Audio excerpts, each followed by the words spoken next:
Mais avant cela, on retrouve Valérie Chopin en direct du Tour de Bretagne.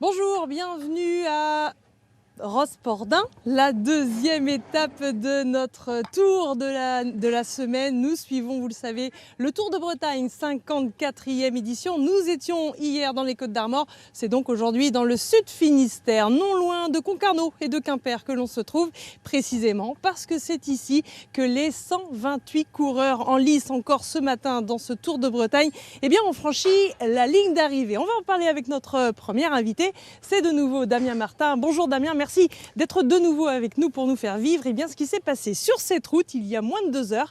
Il était à peu près 16 heures quand un homme, seul, devant tous les autres, a franchi la ligne d'arrivée. Exactement, et ce garçon il s'appelle Léo Hayter, il a 20 ans, il nous vient de Grande-Bretagne, donc un grand breton qui gagne chez les Bretons. Une belle histoire pour lui puisque juste avant de gagner sur le Tour de Bretagne, samedi dernier, il remportait Liège-Bastogne-Liège en catégorie espoir chez les moins de 23 ans, donc l'une des plus grandes courses du monde. Donc on peut dire que c'est une vraie révélation à l'échelle internationale pour ce jeune Britannique qui a son grand frère déjà dans la meilleure équipe du monde chez Ineos.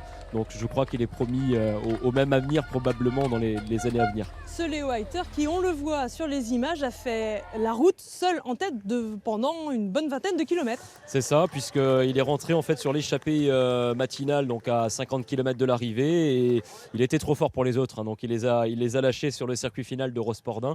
Donc il a terminé tout seul, et puis son objectif c'était de prendre le plus de temps possible au peloton pour essayer de remonter aussi au classement général. Beaucoup d'efforts, et on va le voir avec les images à l'arrivée. Nous sommes allés l'interviewer avec Jean-Michel Piron, et on a dû attendre un petit peu le temps qu'il retrouve un petit peu de souffle, et puis qu'il passe un petit peu toutes ces crampes qui l'occupaient, essoufflé, crampé, mais très heureux. Vous allez voir, il avait une certaine revanche à prendre.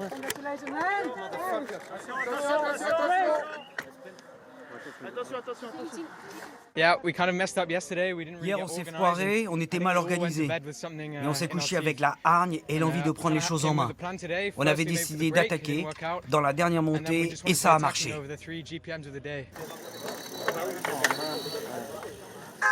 Alors derrière lui, on le disait, Damien Martin, il y avait évidemment beaucoup de monde, 127 coureurs exactement, sur une étape un peu particulière parce qu'elle a été menée pendant un bon moment par 2 coureurs cyclistes. Oui, 2 coureurs français, 2 coureurs du Grand Ouest. Il y avait Thomas Gachignard qui représente le club de Dinan, qui est un spécialiste de cyclocross reconverti à la route et qui a fait plutôt une très belle saison sur route cette année. Et puis on avait juste devant lui ici sur l'image Maël Guégan qui appartient au club de Nantes Atlantique. Donc ces deux-là ont compté jusqu'à 6 minutes d'avance avant d'être pris par le vainqueur du jour, mais ils ont fait un beau baroud d'honneur. Et oui, c'est ça, 2 autres coureurs les ont rattrapés, et là ça a duré pendant un bon moment aussi, à 4 devant tout le reste du peloton. Ouais, exactement, parmi les 2 coureurs qui sont revenus, il y a le Britannique Léo Hayter et puis un coureur d'une équipe bretonne, un Tom Magno, donc à 4 dans un premier temps et puis ensuite à 2 puis à 1 sur le circuit final.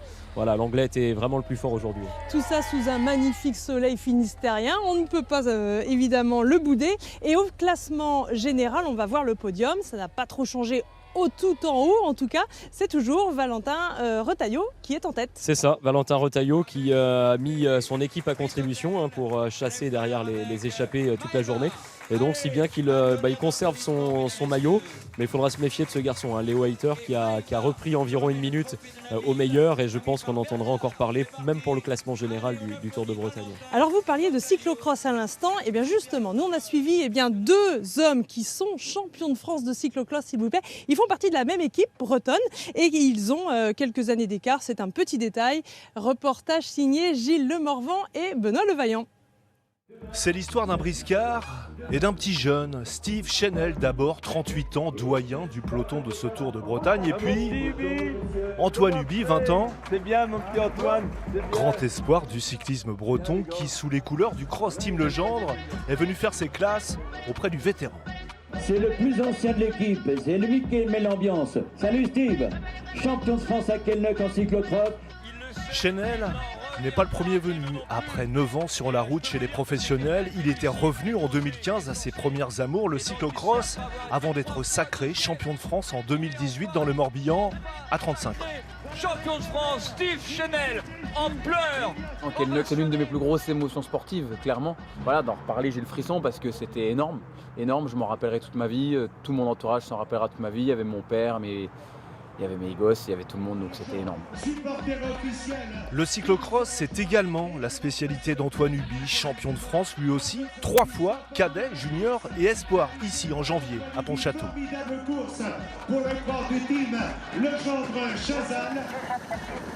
Alors si le cross Team Legendre est venu sur le Tour de Bretagne, c'est évidemment pour gagner une étape. Sur la première, ce n'est pas passé très loin, sur ses terres dans les Côtes d'Armor et devant son public, Antoine était aux avant-postes, il a fini 10e. Aujourd'hui, voilà, j'ai été au maximum de moi et voilà, ça paye pas aujourd'hui, mais ça payera peut-être demain. On démarre bien, on montre à toutes les équipes qu'on a notre place. Et s'ils ont fait le voyage, c'est avant tout pour préparer la saison de cyclocross. Leur raison d'être, c'est Steve qui a monté l'équipe il y a 6 ans. Elle est domiciliée chez lui, dans l'Est, tout près des Belges et des Néerlandais, les cadors de la discipline. Ils ont Van Aert, ils ont Van der Poel, pourquoi pas nous? Chenel veut faire comprendre au cyclisme français que le cyclocross est bien plus qu'une spécialité hivernale. Un petit bout de vent, ça peut vous donner de la confiance. Essayez juste une fois. Ce que j'observe, c'est que tous les meilleurs routiers, ils sont passés par le cyclocross et ils en font encore aujourd'hui. Donc si avec ça, on dit que c'est de la merde de faire du cyclocross, c'est qu'on ne regarde pas les résultats et qu'on ne regarde pas les courses, tout simplement. Est-ce que je veux faire du cyclocross ou de la route? Pour l'instant, je dirais les deux parce que c'est là où je suis épanoui, c'est ce que j'ai envie de faire. Peut-être la route, l'année prochaine, je vais moins marcher et puis je me dis je reste à faire du cross parce que c'est ce que j'aime, c'est ce qui m'a permis d'arriver là aujourd'hui. À demain. Toute la semaine, ces deux-là comptent bien montrer le maillot, le Cross Team Legendre, c'est marqué dessus. Est sponsorisé par le groupe breton et l'équipe est aussi parrainée par la formation Arkea. Bref, ils courent presque à la maison, l'ambiance a l'air sereine et accessoirement les petits jeunes ont le respect du doyen. Je me fais pas chambrer. Non, franchement, après on a Steve qui est le doyen, de temps en temps on le chambre un petit peu quand même. Mais... J'y vais, j'ai mon déambulateur qui m'attend. Ouais. Ouais, bonne ambiance au sein de cette équipe, effectivement. Alors, est-ce que ça se vérifie? Est-ce que les cyclocross rouleurs, je ne sais pas trop comment on dit en bon français, finalement, sont peut-être un peu meilleurs que les autres? Oui, non, mais je ne peux que être d'accord avec Steve Chenel. Les cyclocrossmen, c'est dans l'air du temps. Mathieu Van Der Poel, Wout van Aert, Julien Alaphilippe, le champion du monde français sur route. Il a été champion de France de cyclocross quand il avait 20 ans.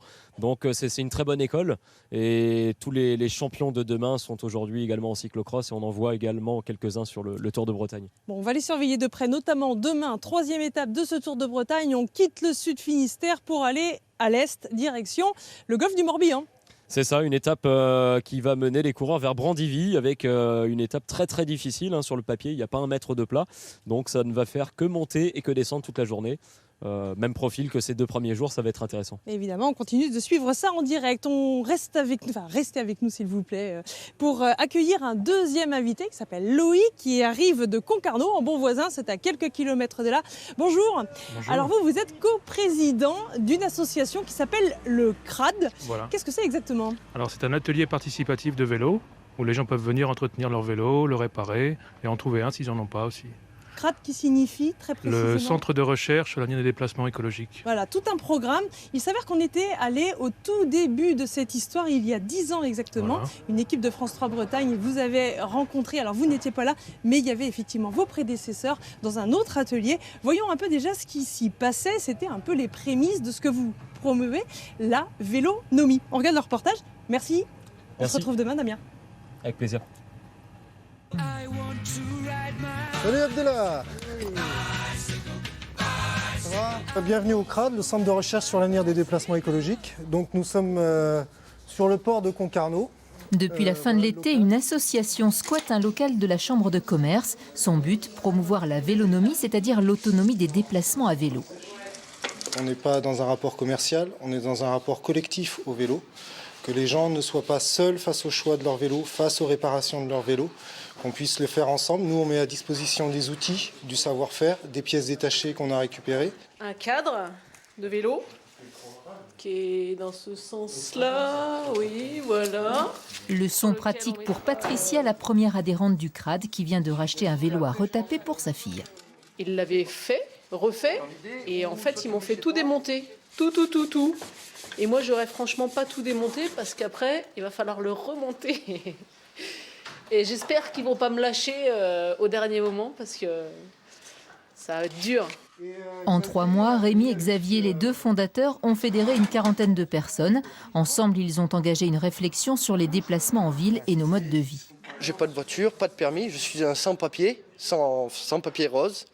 Et je le revendique et j'arrive très bien à faire ma vie comme ça. Je travaille donc de fait à côté de là où je vis ou pas très loin. Et j'achète, je consomme pas très loin de là où je vis. Voilà, je suis plus connecté, je pense, à la vie locale. On rêve la même chose que ce qu'il y a dans les programmes politiques, sauf que nous on le fait vraiment, on le fait avec les gens, on le fait avec les usagers, on le fait sur place, on se salit les mains et c'est pour ça qu'on s'appelle le CRAD. Le CRAD appelle à la 4e Vélorussion, balade revendicative le 18 décembre à Concarneau. Alors Loïc Carandon, depuis il y en a eu beaucoup des Vélorussions, c'était il y a 10 ans. Voilà, donc depuis 10 ans on en a fait au moins 200 je dirais. Et du coup, on essaie régulièrement, tous les mois à peu près, d'en faire une. Mais cette année, c'est plutôt tous les ans avec le Covid. Oui. Mais du coup, on est toujours sur une dynamique de faire ensemble, dans l'entraide, dans le partage. Et donc, les gens qui n'ont pas de vélo, ils peuvent en trouver un chez nous, à pas cher. L'idée, c'est aussi que ce soit accessible, niveau tarif, pour les gens. Voilà, il y a de tout, toutes sortes de vélos, depuis la fin des années 40 jusqu'à maintenant. Toutes sortes de vélos. Nous sommes allés faire un petit tour justement aujourd'hui dans votre atelier. On peut y venir réparer soi-même son vélo. C'est un peu l'idée en fait. Voilà, faire soi-même, apprendre à utiliser les outils, apprendre la mécanique vélo, toutes les bases pour apprendre à faire ça. Voilà. Est-ce que vous parliez de Covid, les confinements ont changé un peu la chose? Est-ce que vous avez vu plus de monde venir dans vos ateliers comme une prise de conscience depuis 10 ans? Alors à la fin du premier confinement, il y a eu vraiment un renouveau, quoi.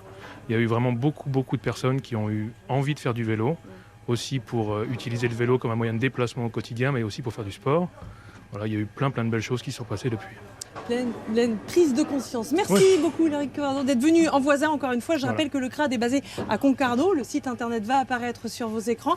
Bonne route à vous. Nous, on part du sud Finistère. On prend la direction du 56, on le disait, Brandivy, tout près du golfe du Morbihan. Nous serons de nouveau en direct à partir de 18h30 demain soir. Un grand merci à tous les bénévoles qui sont derrière les caméras et qui nous attendent pour défaire ce décor. À demain. Bonne soirée à tous.